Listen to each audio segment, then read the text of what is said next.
अरे जीव, यदि तू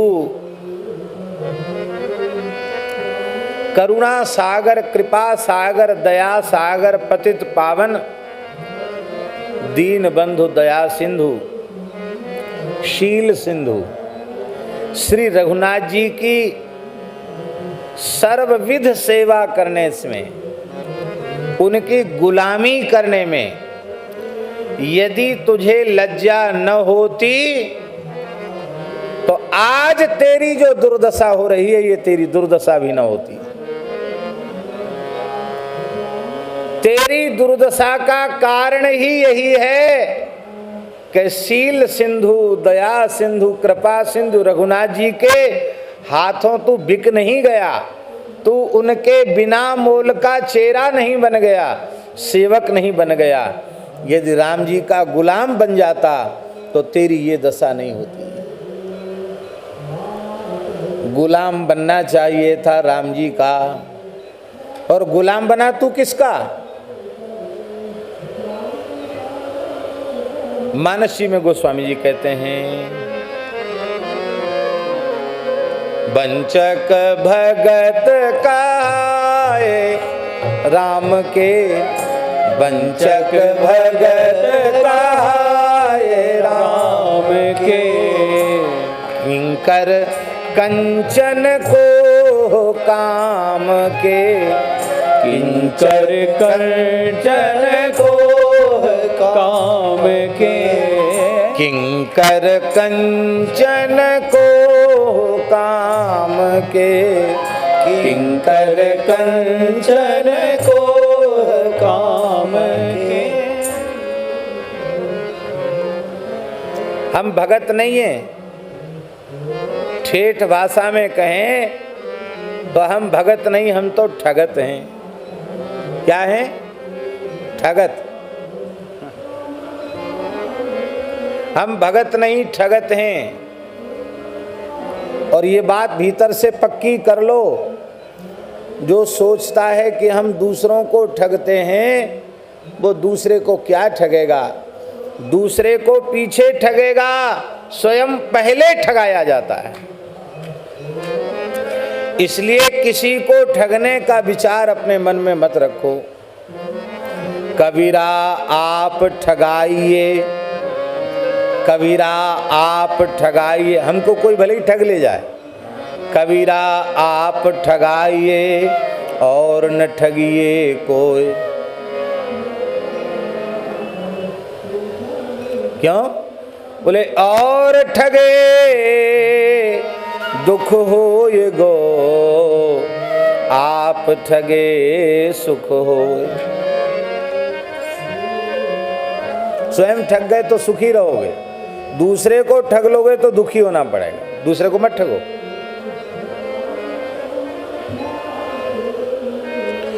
जिसको साहित्यिक भाषा में वंचक कहेंगे और उसी को ठेठ भाषा में ठगत कहेंगे, हैं? ठग कहेंगे।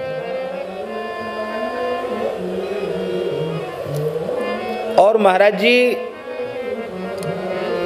असली में कितना भाव होता है ये तो वो असली भगत जाने, या उसके अंतर्यामी ठाकुर जी जाने।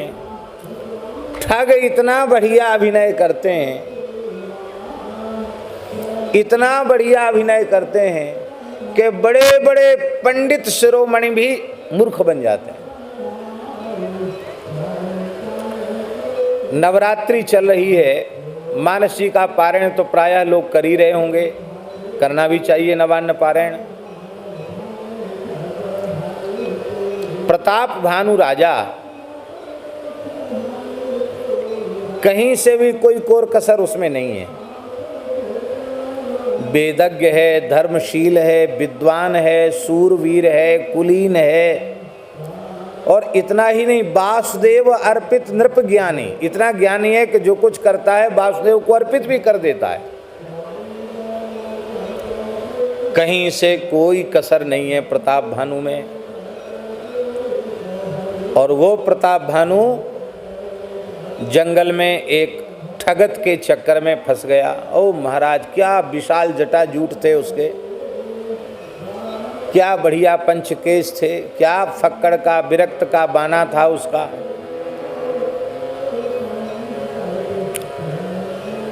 बड़े दिव्य भव्य रूप में समाधि लगा के बैठा था।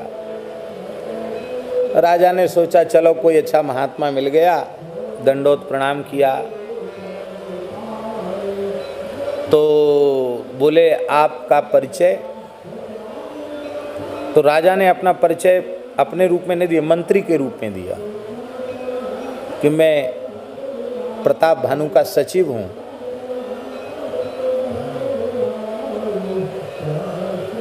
मैं सब जानता हूं, पर फिर भी एक मर्यादा है। अज्ञात कुलशीलस्य वासो देयो न कस्यचित्।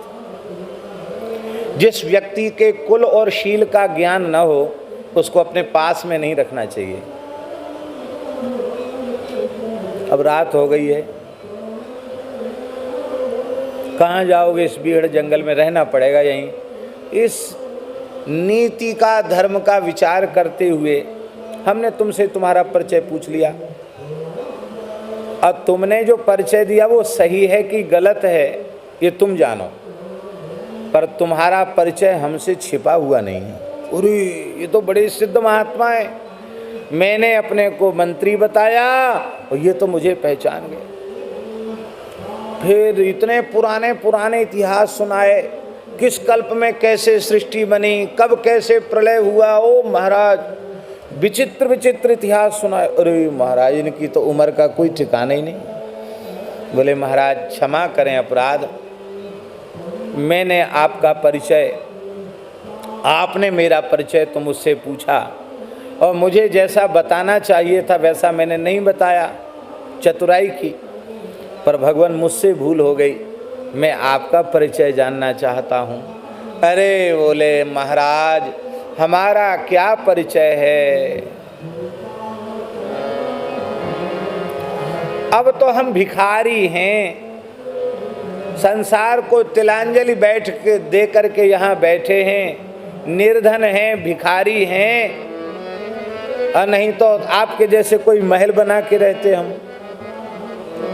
राजा की ओर श्रद्धा जगी। अरे बोले महाराज, आप जैसे भिखारी नहीं अकिंचन हैं, और परम अकिंचन प्रिय हरि केरे, ताते कहीं संत श्रुति टेरे। संत और श्रुति पुकार पुकार के कह रहे हैं भगवान को परम अकिंचन। आप तो परम अकिंचन, तुम सारिखे विगत अभिमाना। आपके जैसे अभिमान शून्य व्यक्ति ऐसा बोल सकते हैं। उस कपट मुनि ने समझ लिया, दंभी ने, ठगत ने, कि ये राजा अब हमारे ऊपर पूरा भरोसा कर रहा है। तब उसने कहा अब सुन लो। क्या?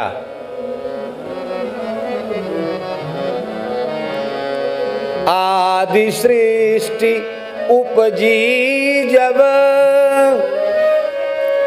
तब उत्पत्ति भई मोर,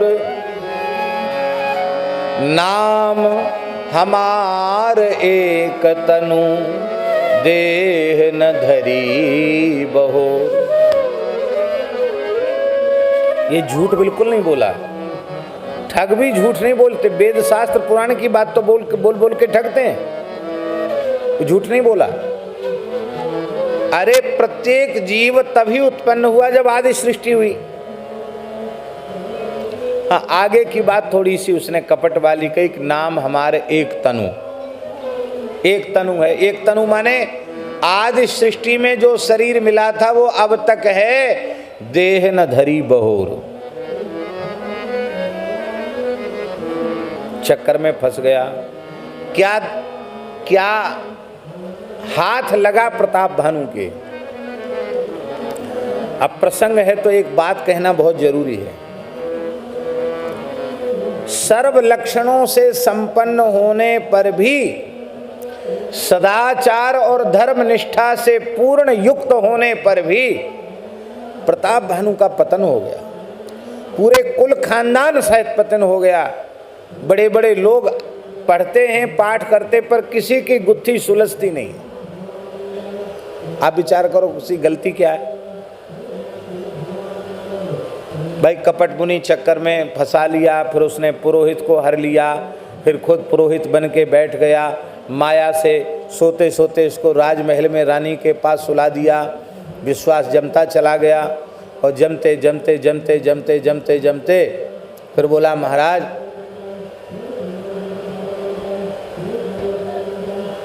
हम रसोई बनाएंगे, और पुरोहित का रूप धर के उसने रसोई बनाई। और जब ब्राह्मण देवता 1000 ब्राह्मणों को जीवने के लिए बुलाया गया था, 1000 ब्राह्मण, और 1000 ब्राह्मण जीवने के लिए जैसे ही बैठे, आकाशवाणी हो गई, ब्राह्मणों खाना नहीं, क्यों? भयु रसोई भूसुर मासु, ब्राह्मणों के मांस से रसोई बनाई गई है। इसको पढ़ के ये मत समझ लेना कि और मांस तो लोग खाते ही थे, वो ब्राह्मण का मांस था इसलिए परहेज किया, ऐसी नहीं समझना।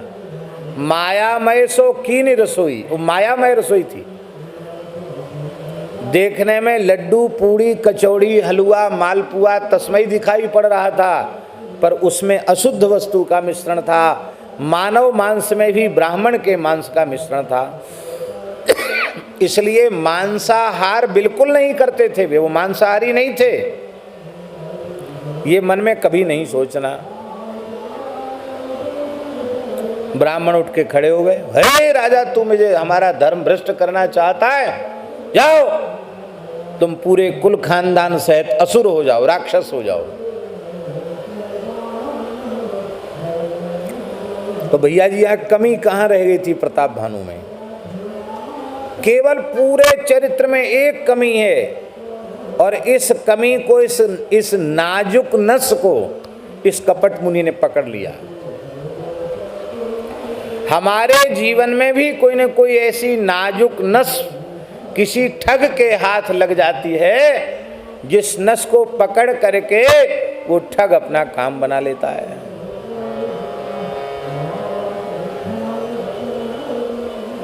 और नाजुक नस क्या थी?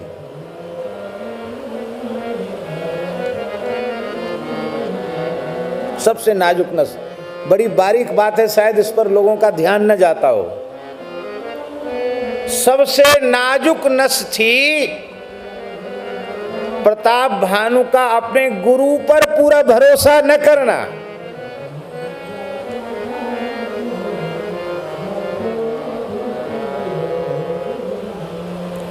जब एक तनु ने कहा था कि हम तुम्हारे गुरु को, पुरोहित जी को हर लाएंगे और उनके रूप में स्वयं आवेंगे, तो राजा को सावधान हो जाना चाहिए था। भाई, हमारा हित अहित जो करेंगे हमारे गुरु जी करेंगे। तुम सिद्ध हो तो बने रहो, तुम्हें दंडोत प्रणाम, तुम आए के भोजन करियो। गुरु निष्ठा यदि परिपूर्ण होती तो प्रताप भानु का पतन नहीं होता। साधक की सबसे कमजोर नस है गुरु निष्ठा में न्यूनता। वेद भगवान घोषणा कर रहे हैं, आचार्यवान पुरुषो वेद।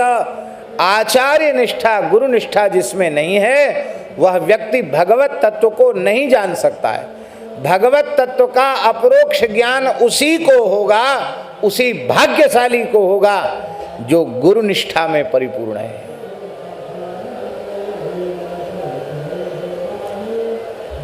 और गुरु निष्ठा में न्यूनता होने से क्या विकृति है, ये भी सुन लो।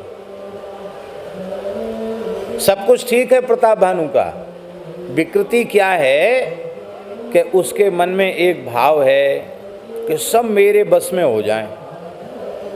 कौन कौन? बोले बस ब्राह्मण हमारे बस में हो जाएं। क्या? ब्राह्मण हमारे बस में हो जाएं। ब्राह्मण का मतलब है संत, गुरु, ब्राह्मण सब एक ही श्रेणी है। गौ, ब्राह्मण, संत ये सब एक श्रेणी में हैं। इनको कभी बस में करने की इच्छा नहीं करनी चाहिए कि इनको कुछ तंत्र मंत्र कर दें, इन पर कुछ घोल के पिला दें, कुछ बना के खिला दें और ये हमारे बस में हो जाएं, फिर थारो ही नचायो नाचूं, इनको जादुई छड़ी से इनको हम नचावें। ये नहीं, इनको बस में न करें, हम सदा इनके बस में रहें। ध्यान में आई, हम इनको बस में करने की कोशिश न करें, हम सदा इनके वश में रहें। आज प्रातःकाल वाल्मीकि रामायण की कथा में हमने वशी शब्द की व्याख्या की थी। यदि आपने ईमानदारी से सुना होगा और हरदेव बाबा के जैसे सुना होगा तो हम कुछ नहीं कहते। हरदेव बाबा तो इतने प्रेमी हैं कथा के, कथा श्रवण करते ये भाव समाधि में चले जाते हैं और उस समाधि में फिर कहाँ प्रिया प्रीतम के किस सेवा में सम्मिलित हो जाते हैं, ये तो ये जाने या श्यामा श्याम जाने, दूसरों कहा जान सके। भैया ब्रजवासी संत हैं, यदि ध्यान से सुना हो तो आपको पता होगा हमने आज पूर्वान्ह में वशी शब्द के ऊपर क्या कहा था। वशी, वशी माने होता है हरि गुरु संतों के अधीन जीवन जीने वाला, उसको वशी कहते हैं। पूज्यपाद श्री बाबा ठाकुरदास जी महाराज पंडित श्री गया प्रसाद जी का वाक्य उद्धृत करते थे। वे कहते थे, पंडित जी महाराज के शब्द हैं, साधक स्वतंत्र नहीं होता और स्वतंत्र कभी साधक नहीं होता। जो पूरे जीवन पर्यंत हरि गुरु संतों की अधीनता स्वीकार करके रहे वो साधक है। और जो स्वतंत्र विचार का हो कि कोई बात नहीं गुरुजी ने कह दिया, अब सब बात थोड़ी गुरुजी की मानी जाती है, जितना अपने अनुकूल पड़े उतना मान लो, जो नहीं अनुकूल पड़े जय सिया राम, ऐसा नहीं। हमारी बात का अन्यथा अर्थ यदि आप न लें तो मैं बोलूं, अपने से पूज्य अपने से बड़े कभी अनुचित आज्ञा नहीं दे सकते, पहली बात, क्योंकि उनके जैसा हमारा हित चिंतक और कोई दूसरा हो नहीं सकता। तो जो निरंतर हमारे हित का चिंतन कर रहे हैं माता पिता गुरु संत, वे ऐसी आज्ञा हमें देंगे ही क्यों जिससे हमारा नुकसान हो, हानि हो। अब और आगे सुन लो, कथनचित कोई संत गुरु माता पिता ऐसी आज्ञा देते हैं जो आज्ञा पालन के योग्य नहीं है। ध्यान में आई बात। पर श्रद्धावान की श्रद्धा परिपूर्ण है, उसकी निष्ठा में कहीं से कहीं कोई न्यूनता नहीं है और वो जो आज्ञा कहकर उसका पालन करता है। तो हम व्यासपीठ पर बैठ करके ये बात भगवान की साक्षी में, गुरुदेव की साक्षी में कह रहे हैं, उसको कोई पाप नहीं लगेगा। सारा पाप शास्त्र विरुद्ध आज्ञा देने वाले माता पिता गुरु और संत को लगेगा। उन्हें नरक जाना पड़ेगा, आज्ञा पालन करने वाला निष्पाप रहेगा। मातु पिता गुरु प्रभु की बानी, मातु पिता गुरु प्रभु की बानी, बिनहि विचार किए शुभ जाने।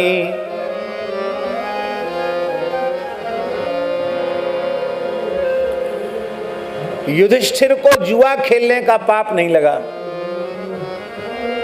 महाराज जी, महापापों में महापाप है जुआ खेलना, भयंकर पाप है।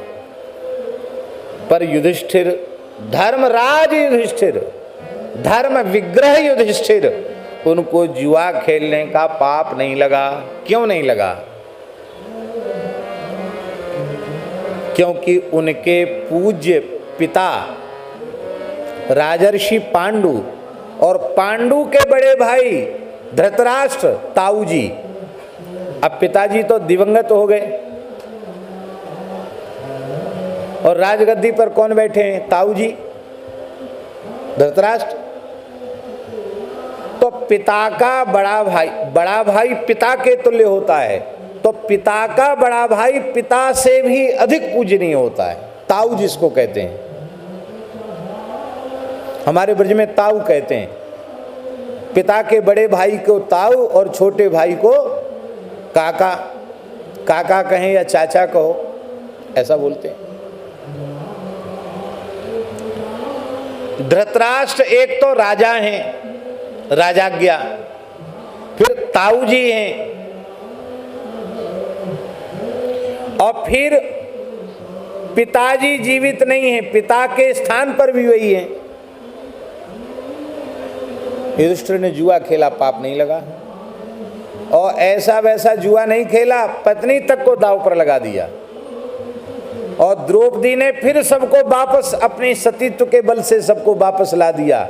भगवान ने वस्त्रावतार लेकर द्रौपदी की लाज बचाई, और पांडव प्रसन्न होकर जा रहे थे फिर से इंद्रप्रस्थ, और फिर साले साहब ने, साला साहब जानते हो ना, शकुनी, धृतराष्ट्र का साला। देखो घर में पत्नी का भाई आ जाए तो लुचई पूड़ी खिला के, हलवा पूड़ी खिला के, खीर मालपुआ खिला के हाथ जोड़ लो। आपका समय बहुत कीमती है, हम जानते हैं, आपके बिना वहाँ सब गड़बड़ हो रही होगी, आपका काम हो गया हो तब आप पधारें, बिना संकोच के बोल दो। कथनचित वो अपना आसन बासन लेके, बुरिया बिस्तर लेके आ जाए, तो यदि अपनी खैर चाहो तो अपना आसन बासन लेके घर से निकल जाओ। बोले साले साहब आप ही रहो इसमें, हम नहीं रहेंगे। जितने बड़े बड़े इतिहास हैं, सब इतिहासों में घर बिगाड़ने का काम सालों ने किया है, और कलयुग में जो घर टूट रहे हैं उसका कारण क्या है? श्याल को बुद्धिदाय कहा। माता पिता की सलाह अच्छी नहीं लगती, बड़े भाई छोटे भाई की सलाह अच्छी नहीं लगती, साले की सलाह सबको अच्छी लगती है। श्याल को बुद्धिदाय कहा, साले सलाहकार बने हुए हैं। ये एक ही ऐसा विचित्र साला था कि इसने साहब चौका लगा दिया अपने पूरे बहन के खानदान पर।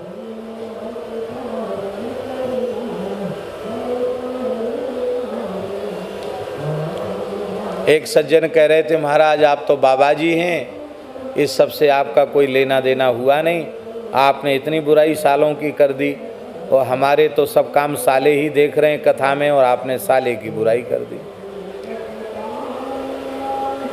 अरे भैया, किसी को देख के थोड़ी कथा कही जाती है, सिद्धांत है, आप पर लागू हो तो आप समझ लो, और उचित हो तो सावधान हो जाओ, और तो क्या है, किसी को देख के थोड़ी कथा सुनाई जाती है।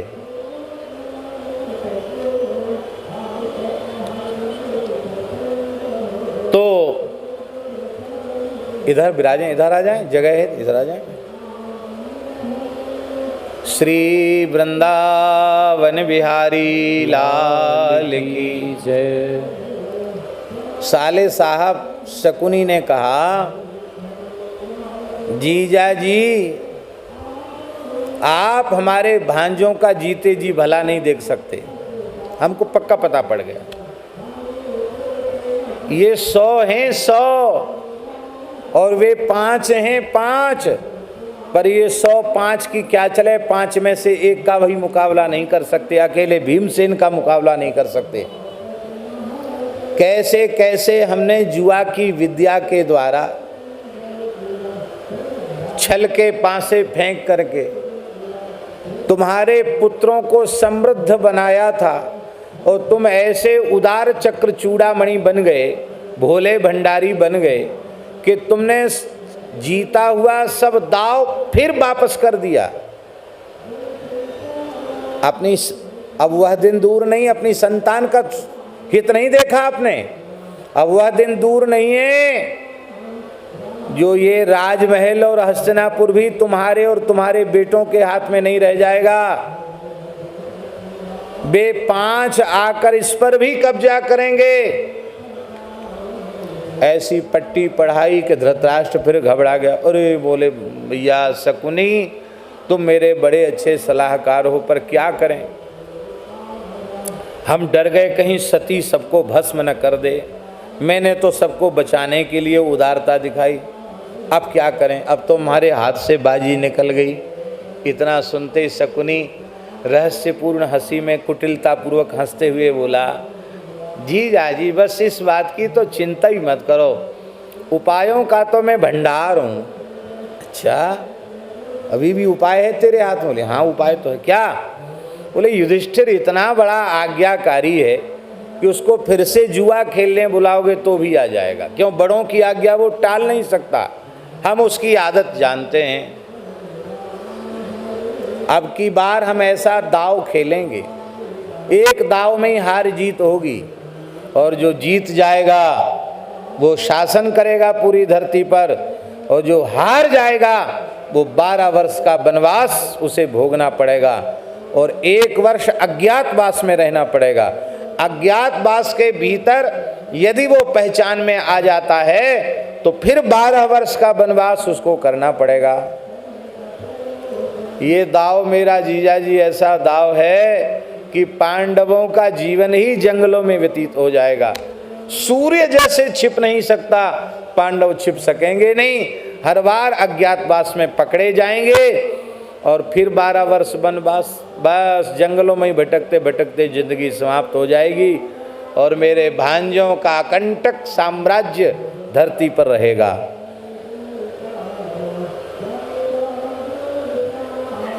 शकुनी, मैं तो जन्मांध हूँ, मेरी आँख तो तुम ही हो। कितनी अच्छी बात तुमने बताई, अभी बुलाता हूँ, भेजा दूत को, जाओ युधिष्ठिर को बुला के लाओ। किस लिए? जुआ खेलने के लिए। युधिष्ठिर फिर आ गए, एक बार देख चुके हैं, समस्या अनुभव कर चुके हैं, अभी अभी आज कई दिन, और अभी थोड़ी दूर चले, कोस 2 कोस, अब आ गए। चलो, धन्य है, आनुगत्य कैसा होना चाहिए हमें सीख लेनी चाहिए। युधिष्ठिर के द्वारा जुआ खेलने के लिए जाने के प्रस्ताव का विरोध भीमसेन को करना चाहिए था, अर्जुन को करना चाहिए था, नकुल सहदेव को करना चाहिए था, और याज्ञसेनी द्रौपदी को भी विरोध करना चाहिए था। महाराज क्या करने जा रहे हैं आप? लेकिन अपने से बड़ों का विरोध नहीं करना चाहिए, उनकी आज्ञा का पालन करना चाहिए। क्यों? वे यदि उनको यदि हम अपने से बड़ा मानते हैं तो हमसे ज़्यादा विवेक, हमसे ज़्यादा बुद्धि सब उनमें है।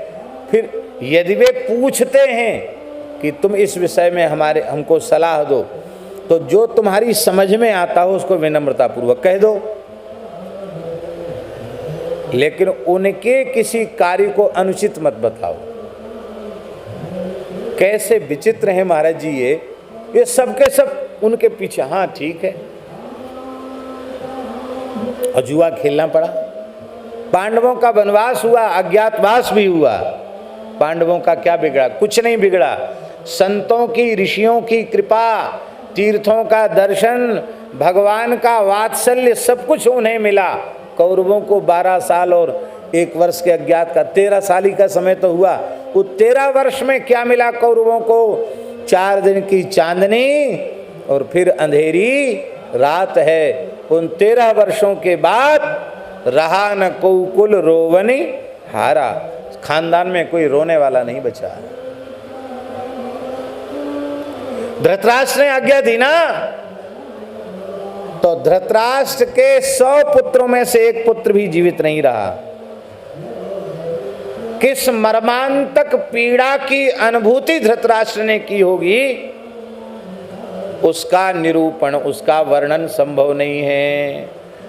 श्री राधा रमण लाल की जय, जय जय श्री राधे। आप कथा कह के उठ के चले आए होंगे, थोड़ा बहुत ठाकुर जी की दिया बत्ती करी होगी और सीधे आप चले आए।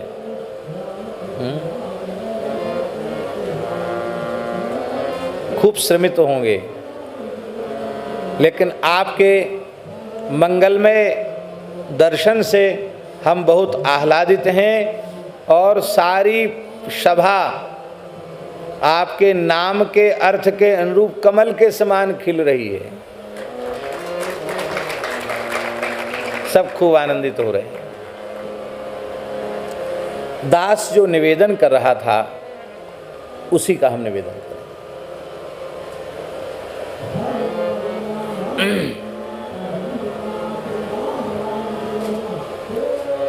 अपने से बड़े माता पिता गुरु संत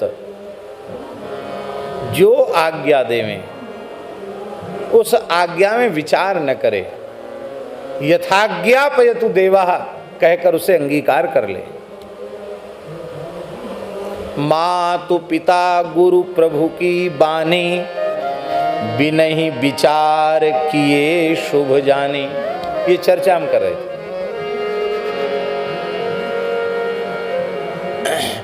इनके पहली बात तो ये कि अनुचित आज्ञा दे ही नहीं सकते, क्योंकि हरि गुरु संत माता पिता इनसे अधिक हमारा हितैषी और कोई दूसरा संभव ही नहीं। मान लो कथनचित ये ऐसी आज्ञा भी देते हैं जो आज्ञा पालन करने के योग्य नहीं है, किंतु आज्ञा पालक अपने श्रद्धेयों में पूर्ण श्रद्धा रखता है, उसके भीतर दोष दृष्टि का सर्वथा अभाव है और वह आज्ञा पालन करता है, तो शास्त्र निषिद्ध आज्ञा का आज्ञा पालन करने का दोष भी उसे नहीं लगेगा। शास्त्र निषिद्ध आज्ञा देने वाले को दोष लगेगा, आज्ञा पालन करने वाले को दोष नहीं लगेगा। और हम उदाहरण दे रहे थे, धर्म विग्रह धर्मराज युधिष्ठिर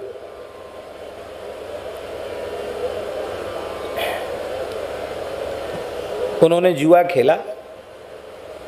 महापापों में गणना है जुआ खेलने की। कलयुग जिन 5 स्थानों में रहता उनमें एक स्थान द्यूत भी है। द्यूतम पानम स्त्रियसूना यत्रा धर्मश्चतुर्विधा, जुआ भी है उसमें। लेकिन पाप नहीं लगा। क्यों नहीं लगा पाप? क्योंकि मेरे पितृव्य ज्येष्ठ पितृव्य ताऊ जी जो पिता के भी पिता के तुल्य हैं, क्योंकि ज्येष्ठ भ्राता पितुः समः, बड़ा भाई पिता के समान होता है। तो मेरे पूज्य पिता राजर्षि पांडु मेरे ताऊ जी धृतराष्ट्र को अपने पिता के समान आदर देते हैं, और मेरे पिता दिवंगत हैं। इसमें तो मेरे ताऊ जी वे ही मेरे भगवान हैं, मेरे पूज्य हैं, मेरे देव हैं, आदरणीय हैं। वे जो आज्ञा दें हमें उसका पालन करना चाहिए। और धर्मराज युधिष्ठिर ने जुआ खेला, जुआ खेलने का पाप नहीं लगा। और भगवान ने कहा, युधिष्ठिर महाभारत में विजय चाहते हो? बोले महाराज लड़ने वाला तो विजय चाहेगा ही, आपकी कृपा से। बोले हमारी कृपा से विजय चाहते हो तो हमारी आज्ञा का पालन करो। क्या? बोले द्रोणाचार्य जी के हाथ में जब तक धनुष बाण है तब तक तुम्हारी विजय संभव नहीं। सारे देवता तुम्हारे पक्ष में आकर खड़े हो जाएं लड़ने के लिए तो भी तुम्हारी विजय संभव नहीं। द्रोणाचार्य मूर्तिमान धनुर्वेद हैं।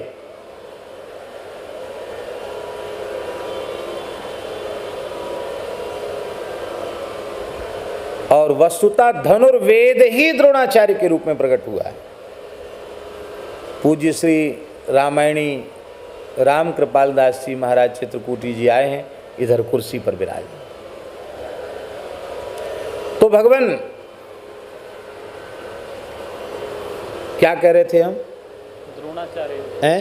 द्रोणाचार्य। हाँ, ये मूर्तिमान धनुर्वेद हैं, आप इनसे मुकाबला नहीं कर सकते। और भगवान बड़े चतुर हैं महाराज, चतुर शिरोमणि है हमारे ठाकुर जी। ठाकुर जी इनके पास ले गए, इनको कहते आप बताओ मरोगे कैसे। हाँ, ऐसा कौन होगा। धन्य है पूछने वाले और धन्य है बताने वाले। द्रोणाचार्य ने बताया था, जब तक मुझे अपने पुत्र की मृत्यु का समाचार नहीं सुनने में आ जाता है तब तक मैं धनुष की प्रत्यंचा ढीली नहीं करूंगा, तब तक मैं युद्ध करना बंद नहीं करूंगा। मेरा पुत्र अश्वत्थामा मर गया, मेरे कान में किसी प्रामाणिक व्यक्ति के द्वारा ये खबर पड़ जाएगी, मैं युद्ध बंद कर दूंगा। भगवान ने कहा देखो भीमसेन ने काम कर दिया है। अश्वत्थामा नाम का हाथी था, उसको वध कर दिया भीमसेन ने। और यदि अब तुम्हें विजय चाहिए तो मेरी आज्ञा का पालन करो, क्योंकि किसी की बात पर भरोसा नहीं करेंगे द्रोणाचार्य, पर तुम्हारी बात पर भरोसा करेंगे। तुमको कहना पड़ेगा अश्वत्थामा मारा गया। बोले भगवान कहना क्या पड़ेगा, अब वो अश्वत्थामा ऋषि पुत्र थोड़े ही मरा है, हाथी मरा है। बोले तो तुम अपनी चतुराई रखते तो तुम जानो, जीत तुम्हारी होने वाली नहीं है। अब देखो द्विचित हो गए, जीत भी होनी है और मैं झूठ कैसे बोलूं, ये बात भी है। बोले ठीक है। भीमसेन चिल्ला चिल्ला कर कह रहे थे अच्छा हुआ अश्वत्थामा मारा गया, अश्वत्थामा मारा गया, और खूब विजय वाद्य बज रहे थे।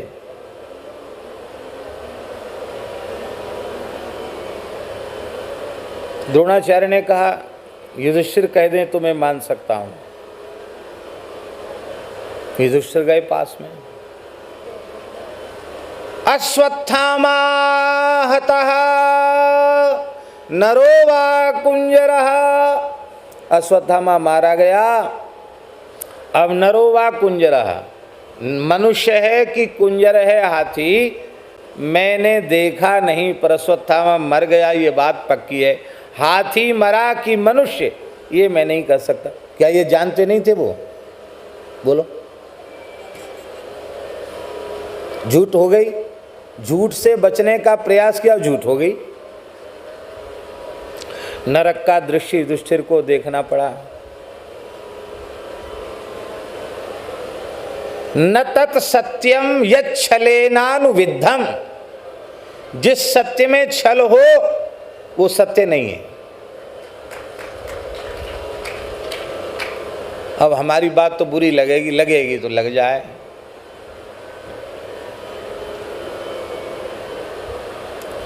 झूठ भी निश्चल भाव से बोल दो। हम ये नहीं करें झूठ बोलो, पर झूठ निश्चल भाव से बोलोगे तो उस झूठ से भी तुम्हारा काम नहीं बिगड़ेगा। पर सत्य में भी छल रहेगा तो सत्य से तुम्हारा काम बिगड़ जाएगा। सत्य कहते ही गोस्वामी जी उसको हैं जो निश्चल, निर्मल, सहज और सरल भाव से प्रस्तुत किया जाए, उसको सत्य कहते हैं। घुमा फिरा के बोलने वाले को सत्य नहीं कहते। सत्य में छिपाओ कैसा, सत्य में घुमाओ फिराओ कैसा, सत्य में कपट कैसा। और दूसरी तरफ देख लो, भगवान ने कहा वसुदेव जी हमको नंदव्रज भेजाओ, कन्या ले आओ। कंस आवेगो तो कह दीजो कि 8 में तो लाला भयू ना लाली भई है। एक बात बताओ, कंस ने देवकी का वध क्यों नहीं किया? मान कैसे गया वो? क्योंकि कंस को वसुदेव जी की सत्यवादिता पर विश्वास था, भरोसा था। तो वसुदेव जी ने छल किया कि नहीं किया? धोखा किया अपने साले के साथ की नहीं? साले ही तो हुआ, क्यों और कुछ हुआ? धोखा किया कंस के साथ, पर वसुदेव जी को झूठ बोलने का पाप नहीं लगा। इसी को कहते धर्म के रहस्य बड़े सूक्ष्म हैं, चिंतन के योग्य हैं। क्यों नहीं लगा? क्योंकि सत्यव्रतम सत्य परम त्रिसत्यम सत्यस्य योनिं निहितं च सत्ये सत्यस्य सत्य मृत सत्य नेत्रम सत्यात्मकं त्वां शरणं प्रपन्ना। हमें पूरा श्लोक नहीं बोलना है, हमें तो केवल इतना अंश कहना, सत्य से सत्यम, सत्य के भी सत्य श्री कृष्ण हैं, और श्री कृष्ण जो कहते हैं वो सत्य है। वो झूठ को सत्य कहें तो झूठ भी सत्य है, और वे सत्य को झूठ कहें तो सत्य भी झूठ है, क्योंकि सत्य के सत्य श्री कृष्ण हैं। युधिष्ठिर ने ये मान ली होती, जैसे ताऊ जी की जुआ खेलने की आज्ञा मानने पर भी जुआ खेलने का पाप नहीं लगा, ऐसे ही निश्चिंत होकर के कह देते, हाँ अश्वत्थामा मारा गया, मैं कह रहा हूं प्रामाणिक रूप से मारा गया, नरक नहीं देखना पड़ता युधिष्ठिर को।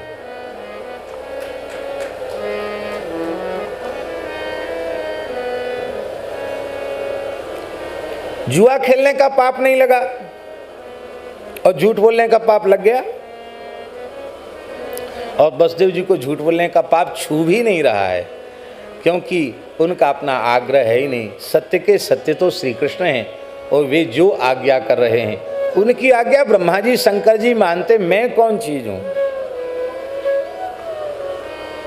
आहा,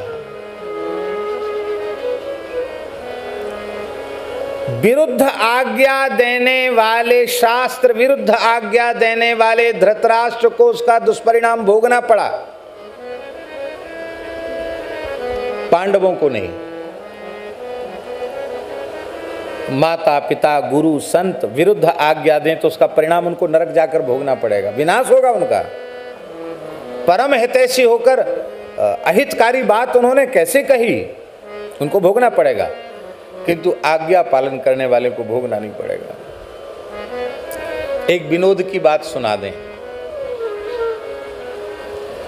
एक गिरिराज जी में एक संत विराजते थे, गऊ घाट पे, मानसी गंगा गऊ घाट।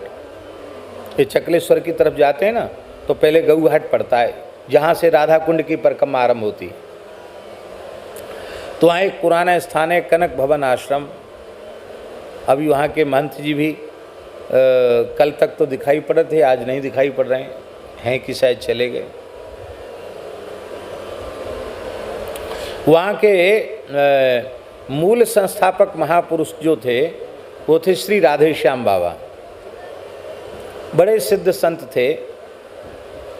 ब्रज क्षेत्र का ही जन्म था उनका। रामानंद संप्रदाय के टीला जी के द्वारे के डाकोर परंपरा के विरक्त साधु थे।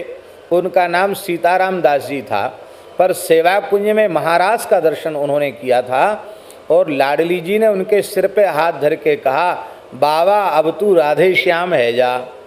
तब से बाबा का नाम ब्रजवासियों में राधे श्याम बाबा पड़ गया। उनकी अनुभव वाणी भी बड़ी प्यारी है, बहुत प्यारी अनुभव वाणी। हमारे महाराज जी ने उसको प्रकाशित किया, पद बड़े प्यारे प्यारे पद हैं। गोस्वामी जी, सुनकर आपको आश्चर्य होगा, भरतपुर जिले में ब्रज क्षेत्र में ही है झाड़करी का जंगल। वहाँ बैठकर बाबा ने 56 वर्ष तक, कितना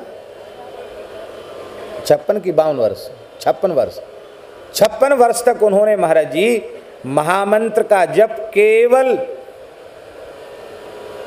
एक दोना छाछ पी के और इतना सा गुड़ खा करके उन्होंने जप किया था। कितना? 1 अरब। और उनकी संख्या कैसी थी जानते हैं? हरे राम राम राम हरे हरे, हरे कृष्ण कृष्ण कृष्ण हरे हरे। इसको 16 न मानकर 1 माना उन्होंने। 1 माने पूरा महामंत्र का उच्चारण करने को 16 नाम न मानकर संख्या में 1 माना, और इस गणना से 1 अरब नाम किया था उन्होंने। तो 16 वाली गणना से तो 16 अरब है गए कि नहीं है गए? आप सोचो, विलक्षण महात्मा थे।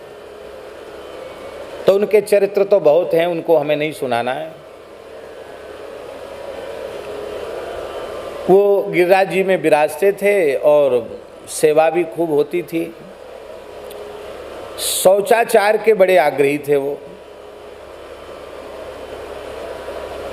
बार बार गैया के गोबर से चौका उनके धूना में लगता रहता था। और कोई भीतर घुस गए फिर चौका लगाओ। और एक कुत्ता न जाने कहाँ से परख गया, वो ज्यों अवसर देखे त्यों चौका में घुसे।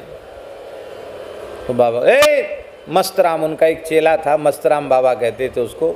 वो ब्रजवासी था, बहुत भोला भाला था। नाम तो कुछ और होएगा पर मस्ता मस्ता कहते, मस्ता बाबा, मस्तराम बाबा। मस्तराम, हाँ महाराज जी, भगाओ उसको। भगाता वो डंडा लेके, फिर चौका लगा, फिर गैया के गोबर के चौका। 5-7 बार हो गया। बाबा जी को थोड़ा सा रोष आ गया। तो बाबा ने कहा, मस्तराम मारो उसको। मारने का मतलब जान से मारो थोड़ी था। मारो का मतलब केवल हल्ला मचाता है, थोड़ा सा धमकाओ, लाठी पटक के जिससे दोबारा ना आवे, ये उनका भाव था। पर वो ऐसे आज्ञाकारी शिष्य थे, उन्होंने सोचा कि कहीं जीवित रह गया तो गुरु आज्ञा का उल्लंघन हो जाएगा। एक डंडा लगाया, ऐसा डंडा कि कुत्ता न च्यूं किया न म्यूं, एक डंडा में जैसी हरा मर गया। अरे राम राम राम राम राम राम राम राम, क्यों बसता, कैसा साधु है, कसाई है, तेरे हृदय में दया नहीं है, बताओ। जीव मार दिया, ब्रजवासी कुत्ता मार दिया, राम राम, गिरिराज जी को कुत्ता मार दियो तेने, बड़ो बुरो कियो। कौन भोगेगा या पाप को? साधु है कि कुत्ता मार दियो। वो मस्तराम बोलो, गुरु महाराज पाप पुण्य हम तो जाने ही ना है, हम तो आपको जाने, आपकी आज्ञा जाने। पाप जाको लगे हो सो लगे, हम तो या लिए इतनी जोर को डंडा लगाए हो कि जिंदो न रह जाए, नहीं आपकी आज्ञा को उल्लंघन हो जाएगा। बोले भैया मस्ता का पाप तो मुझे ही भोगना पड़ेगा। बाबा ने हाथ में जल लिया, अपने भजन का संकल्प किया कि एक अंश का, और ठाकुर जी से रो के प्रार्थना की, हे गोलोक विहारी श्री कृष्ण, इसे अपने चरणों में आश्रय प्रदान करें इस जीव को, इसको किसी दूसरी योनि में न जाना पड़े। भजन का फल देकर उसका उद्धार किया और उसके शरीर को मानसी गंगा के जल में जल ला करके स्नान कराया, गैया के गोबर के ऊपरा लगाए के विधिवत दाह संस्कार किया। इतना ही नहीं, 7 को उसके साधुओं का झरा किया कुत्ता के लिए। और साधुओं के झरा के बाद मस्तराम से एक बात और बोले भैया यहाँ की बिरादरी वाले तो रही गए, भंडार में सामान बहुत बचो भयो है, तो 7 को उस पर कम्मा दे के जो कुत्ता मिले कहो न्यों तो है तेरो, चलो। तो दूसरे दिन कुत्तों का भंडारा। जैसे बड़े बाबा श्री राधा रमण चरणदास देव जी ने अपने जीवन काल में कुत्तों का भंडारा किया था, सुनने में आता है, ऐसी राधेश्याम बाबा ने भी 7 को उसके कुत्ता जिमाए।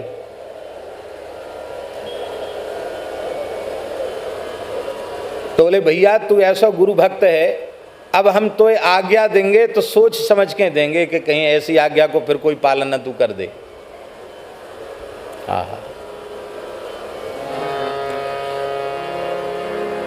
मातृवध का पाप परशुराम जी को नहीं लगा।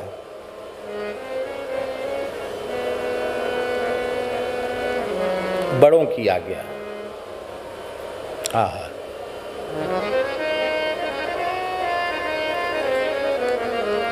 यही बात गोस्वामी तुलसीदास जी महाराज इस पद में कह रहे हैं।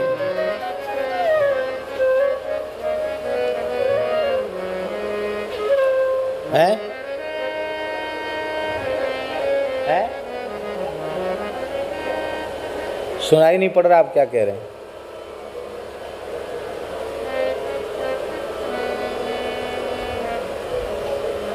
क्या हो? कह दो ना, यहाँ की बोल दो, क्या बात, क्या कह रहे हो? श्री राम जय राम जय जय राम। त्यागी जी कह रहे हैं कि श्री सम्राट गुरु जी आए हैं। अब विराट गुरु जी को वो सम्राट गुरु जी कह रहे हैं। हम उस चक्कर में पड़ गए, भैया विराट गुरु जी की तो दास पर बड़ी कृपा है, पर सम्राट गुरु जी कौन आए? तो श्री विराट गुरु जी जहाँ भी विराजे हैं वे आकर यहाँ कुर्सी पर विराजें, उनसे हमारी प्रार्थना है। श्री वृंदावन बिहारी लाल की जय।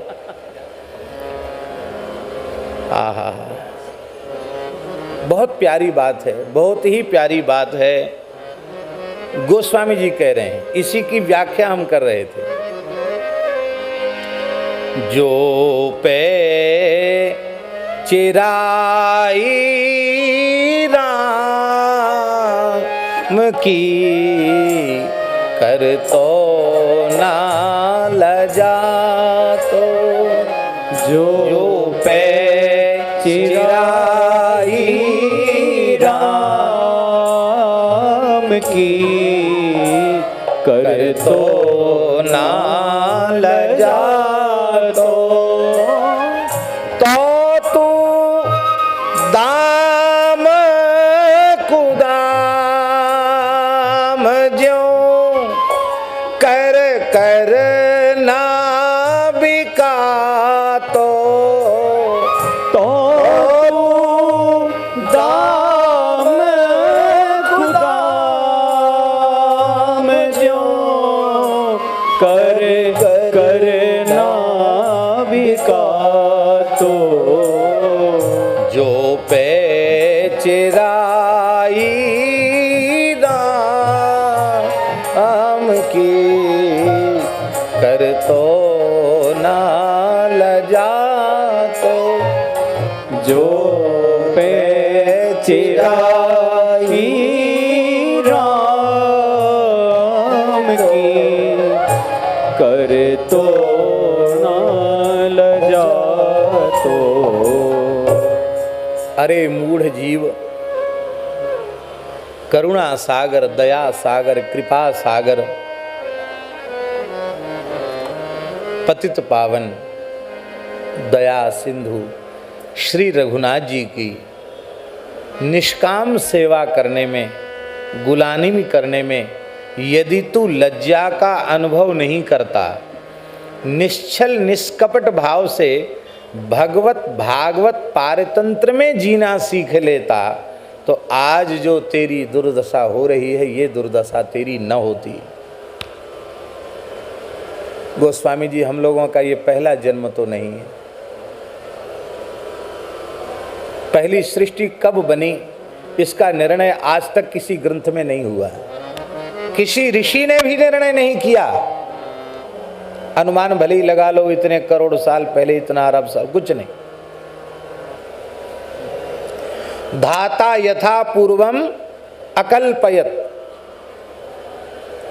तो यथा पूर्वम अकल्पयत माने प्रत्येक बार यथा पूर्वम अकल्पयत है। तेने ब्रह्म हृदय आदि कवे मुह्यन्ति यत् सूरया, क्योंकि वेद ज्ञान के आश्रय के बिना ब्रह्मा जी सृष्टि विस्तार करने में समर्थ नहीं थे। तो श्रीधर स्वामी टीका में लिख रहे हैं कि सुप्त प्रतिबुद्धन न्याय से वो वेद ज्ञान को पूर्वकल्प में भी भगवान ने दिया है, उसको उसका अनुसंधान करके ब्रह्मा जी सृष्टि विस्तार कर सकते थे। हर कल्प में भगवान को नए सिरे से ब्रह्मा जी को वेदों का ज्ञान क्यों देना पड़ता है? इसका उत्तर है मुह्यन्ति यत् सूरया। बड़े बड़े सूरी भी वेदार्थ के संबंध में मोहित हो जाते हैं। तो यहाँ भी भागवत के प्रथम श्लोक से प्रमाणित है कि प्रत्येक कल्प में भगवान ब्रह्मा जी को वेदों का ज्ञान देते हैं। तो सृष्टि के अनादित्व को सबने स्वीकार किया। सृष्टि अनादि है, महाप्रलय हुआ है और उसके बाद सृष्टि हुई, तो सृष्टि ही ना होती तो महाप्रलय किसका होता? सृष्टि थी तब ना महाप्रलय हुआ, और महाप्रलय हुआ तो फिर सृष्टि हुई। यदि हम मुक्त हो गए होते, अपने अपने संप्रदाय की भाषा में जिसको भी हम लोग मुक्त होना मानते हैं,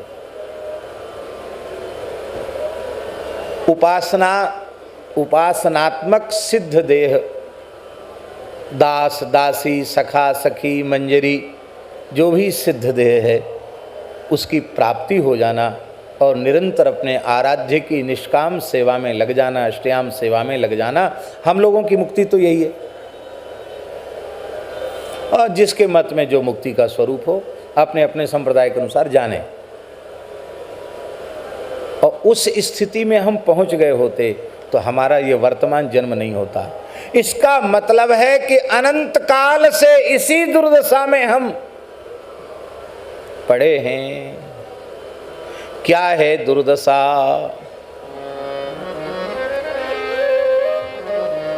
खोटा सिक्का चलता नहीं है। चलता है? चलता है, हम कहेंगे चलता है। जो कहीं नहीं चलता वो हरि गुरु के दरबार में चल जाता है। भैया हम तो खोटे सिक्के हैं, हम तो गुरु गोविंद के चरणों में ही चल सकते हैं और दुनिया में हम कहीं चलने वाले नहीं। जीव खोटा सिक्का है। ये खोटा सिक्का गुरु गोविंद के दरबार में ही चलेगा। आपने सुना है गोसाई श्री विठलनाथ जी गोकुल में विराज रहे और छीत स्वामी जो अष्टछाप के महान भक्त कवियों में एक कवि हैं, जिनका आगे गाय पाछे गाय इत गाय उत गाय तो बहुत ही प्रसिद्ध है। छीत स्वामी गिरधारी विठलेश बपुधारी, ग्वारिया को भेष धरी गायन पे आवे, आगे गाय पाछे गाय इत गाय उत गाय, गैयन में गोविंद को बसिबोई भावे। वो छीत स्वामी चतुर्वेदी ब्राह्मण थे, छीतू चौबे, और रोज दाऊ जी वाली ठंडाई रोज घुटती विश्राम घाट पे, और चकाचक ठंडाई पीवे के बाद तो फिर महाराज क्या कहना, नजारा ही विलक्षण होता है। कबू पी होए तो पतो होए वो। हाँ,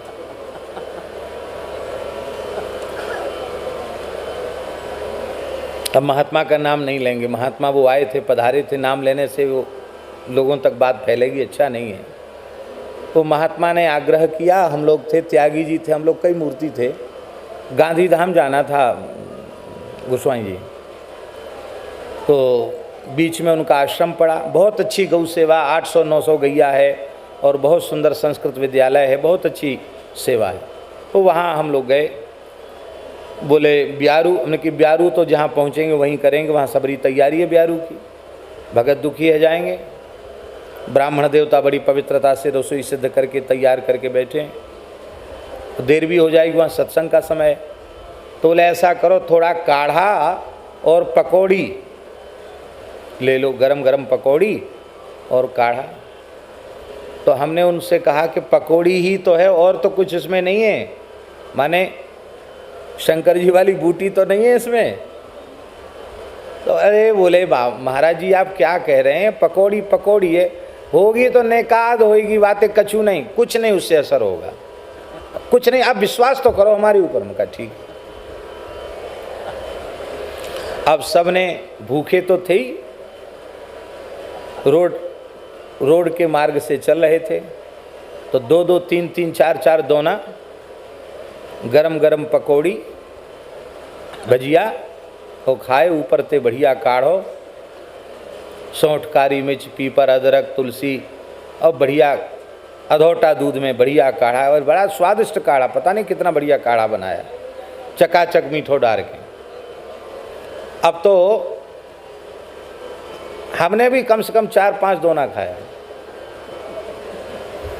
अब चले तो सबसे पहले बाबूजी बोले, जगदीश बाबूजी बड़े बूढ़े हैं, बोले महाराज जी क्या लग रहा है? हमने कि क्या लग रहा है? बोले ये सब मकान आकाश में कैसे उड़ रहा है? हमने कि यहाँ मकान तो है ही नहीं, यहाँ जंगल में मकान कहाँ से आए? बोले नहीं नहीं देखो सब उड़ के जा रहा है। तो वो क्या था, पटरी पर ट्रेन चल रही थी और वो ट्रेन के डिब्बों का उजाला था, तो उनको लगा कि ये आकाश में मकान भाग रहे हैं। अब हमारी समझ में आ गया कि नेकाद नहीं। बाबूजी आपने खाई पकौड़ी? बोले हाँ 2-3-4 दोना खाई। बहुत अच्छा किया, शांत रहो। असर तो सब पे ही था थोड़ा थोड़ा। अब जैसी वहाँ गए महाराज, पूरी भीड़ इकट्ठी सत्संग सुनने के लिए। तो हम तो जाके बैठ गए, सत्संग मंच पर बैठ गए, बोलना शुरू कर दिया। और हमारे संग गोसाई जी जितने महात्मा थे सब व्यास पीठ तक तो गए, पर कोई सामने लेट गया, कोई बगल में लेट गया, कोई पीछे लेट गया। सब के सब 5-7 मूर्ति मंच पे ही लेट गए सब। अरे मैंने कहा जाओ वहां जाओ विश्राम करो। सब वहीं लेट। वो संत जिनके यहाँ पकौड़ी खा के हम लोग आए, वो सामने बैठे थे। बोले महाराज जी आप तो सत्संग करिए, आप तो ठीक। मैं हम तो बिल्कुल ठीक हैं, आप सत्संग करिए। क्यों? बोले इस समय इनकी स्थिति सबकी शिवलोक में है, सब शिवलोक में है इस समय। ना तो कोई ब्यारू कर पाया, कथा पूरी है गई, सबको उठा उठा के ले जाना पड़ा, लिटाया सबको। तो महाराज बड़ी विचित्र स्थिति है। ये किस बात के ऊपर आ गई बात, हम तो भूल ही गए। कहाँ से आ गई ये बात, याद दिलाओ। हैं? विश्राम घाट हैं? किस बात के ऊपर? छीत स्वामी। हाँ, छीत स्वामी जी की ठंडाई के ऊपर ये बात आ गई। तो छीत स्वामी जी ने खूब गहरी छान ली, छीतू चौबे ने, और उनके सब मित्र मंडली के सब चौबे सखा। अरे छीतू चौबे बड़े बुरे दिन आए। कहाँ? ए दक्षिण को गुसाई यहाँ चलो आयो, ब्रजवासन ने मूड रहो, चेला बनाए रहो है। ओ भैया हम तीर्थ पुरोहित, मथुरा के पंडा, सबरे चेला बिन पे ही मुड़ जाएंगे तो हम का मक्खी मारेंगे यहाँ। फिर गुरु ठंडाई तो आज आखिर रह गई, फिर कोई ना है पूछ रहा हो ठंडाई बादाम की व्यवस्था कौन करेगा, पिस्ता कौन लाएगा, मुनक्का कौन लावेगा। बोले फिर क्या करना चाहिए? करना क्या चाहिए?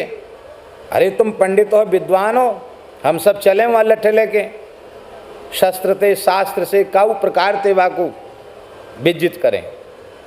चलो चले महाराज। तो खोटा सिक्का और एक सड़ा नारियल, जिसके भीतर सब भीतर घुन करके राख हो गई थी, सड़ा नारियल और खोटा सिक्का छीत स्वामी लेके गए। श्रद्धा तो थी नहीं, व्यंग और विनोद मखौल करने के विचार से वहाँ गए और गोसाई श्री विठलनाथ जी के चरणों में भेंट किया। जैसे ही उनके चरणों में नारियल रखा, आपने अपने करकमल से ब्रजवासी ब्राह्मण की भेंट को हाथ में लिया। स्पर्श करते ही खोटा नारियल, सड़ा नारियल तो हरा हरा नारियल हो गया, ताज़ा नारियल हो गया। और खोटे सिक्कों को उठाकर सेवक को दिया। बोले ले जाओ इसको, ठाकुर जी की अमनिया वस्तु इससे खरीद के ले आओ। 1 रुपया था, खोटा सिक्का था महाराज जी। अब छीत स्वामी लज्जित हो गए कि नारियल तो चमत्कृत हो गया, लेकिन ये खोटा सिक्का कहाँ चलने वाला है। महाराज जी खोटा सिक्का भी चल गया। तब समझ गए कि इनसे हम क्या शास्त्रार्थ करेंगे, मखौल करेंगे। हम ही वो सड़े नारियल हैं, हम ही वह खोटे सिक्के हैं जो केवल गुरु गोविंद के दरबार में ही चल सकते हैं। और अब हमारी और कहीं और कहाँ चलेंगे हम, और कहीं नहीं चल सकते। तब आपको वाणी प्रकट, कवि तो थे ही, पर आपने पद गाया, बहुत प्यारा पद है, हमें याद नहीं है पूरा। भई अब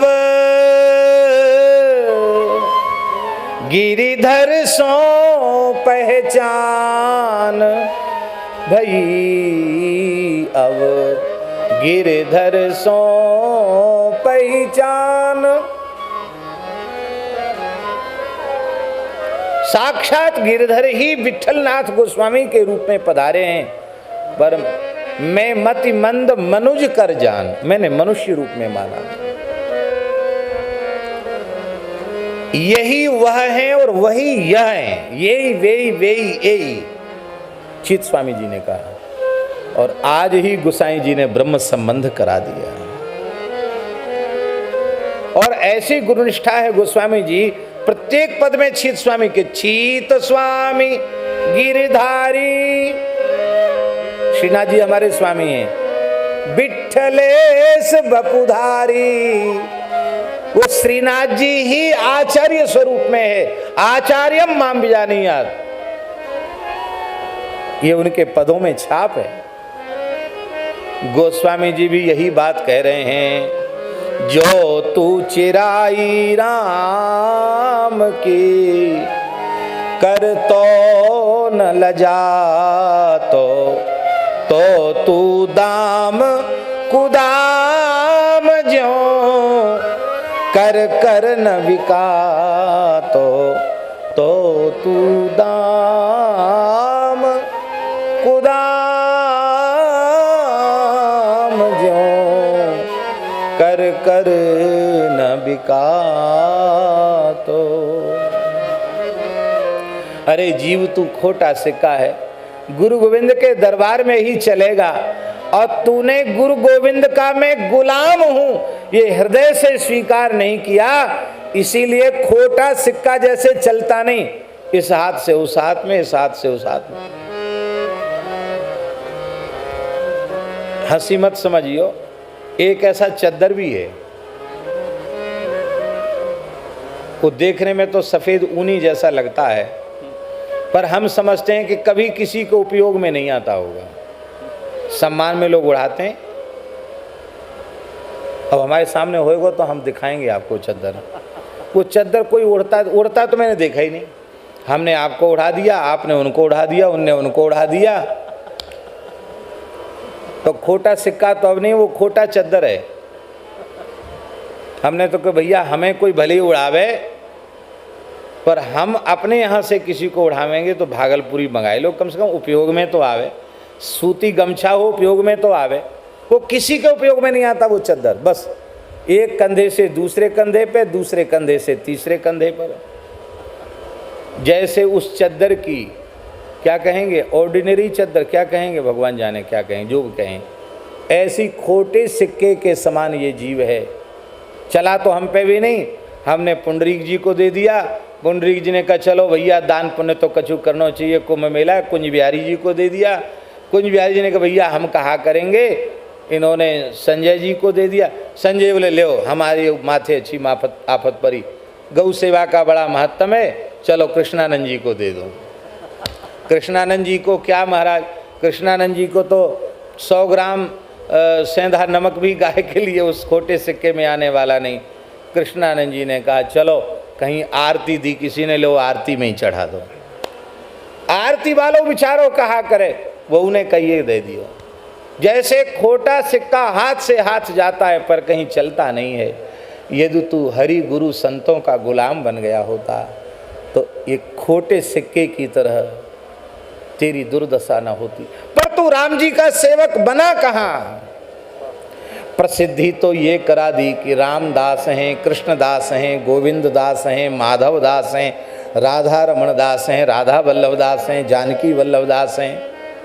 प्रसिद्धि तो तूने इस रूप में कराई, पर तेरा स्वरूप क्या है? बंचक भगत कहाय राम के, बंचक भगत कहाय राम के, किंकर कंचन को हो काम के, किंकर कंचन को काम के, किंकर कंचन को काम के, किंकर कंचन को। हम भगत नहीं हैं, हम तो ठगत हैं, और दूसरे को कम ठगत, अपने को ज्यादा ठगत। हम रामदास, कृष्णदास, माधवदास, गोविंददास नहीं बन पाए, हम कामदास, क्रोधदास, लोभदास, मोहदास, कंचन दास कामनी दास बनकर रहे, हम हरिदास नहीं बन पाए। अरे जीव, तू ईमानदारी से हरिदास बन जा, तू ईमानदारी से संत दास बन जा, तू ईमानदारी से गुरुदास बन जा। हरि गुरु संत कहने में तीन नहीं है, एक ही है। तू इनका सेवक बन जा। इनका सेवक बन जाएगा तो खोटे सिक्के की तरह 10 हाथ में नहीं जाना पड़ेगा, फिर तो तेरा काम बन जाएगा। क्योंकि खोटे को खरा बनाना राम जी का काम है। बोलो भक्तवत्सल भगवान की जय। हम राम जी के दास बन के खोटा काम करते हैं तो गोस्वामी जी में ये संभावना भी नहीं है, हम लोगों को सीख दे रहे हैं। गोस्वामी जी कहते हैं, बालपने सूधे मन राम सन्मुख भयो, राम नाम लेत मांगी खात टूक टाक हो। यहां तक तो ठीक था, लेकिन पर्यो लोक रीति में पुनीति प्रीति राम राय, मोह बस बैठो तोरी तरक तराक हो। उसका परिणाम क्या हुआ?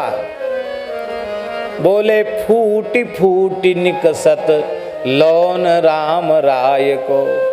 ये जो हमारे शरीर में आदि व्याधि पीड़ा हो रही है, ये आदि व्याधि पीड़ा नहीं है, ये राम जी का नमक फूट फूट करके निकल रहा है। अरे तू सच्चे अर्थों में राम जी का गुलाम क्यों नहीं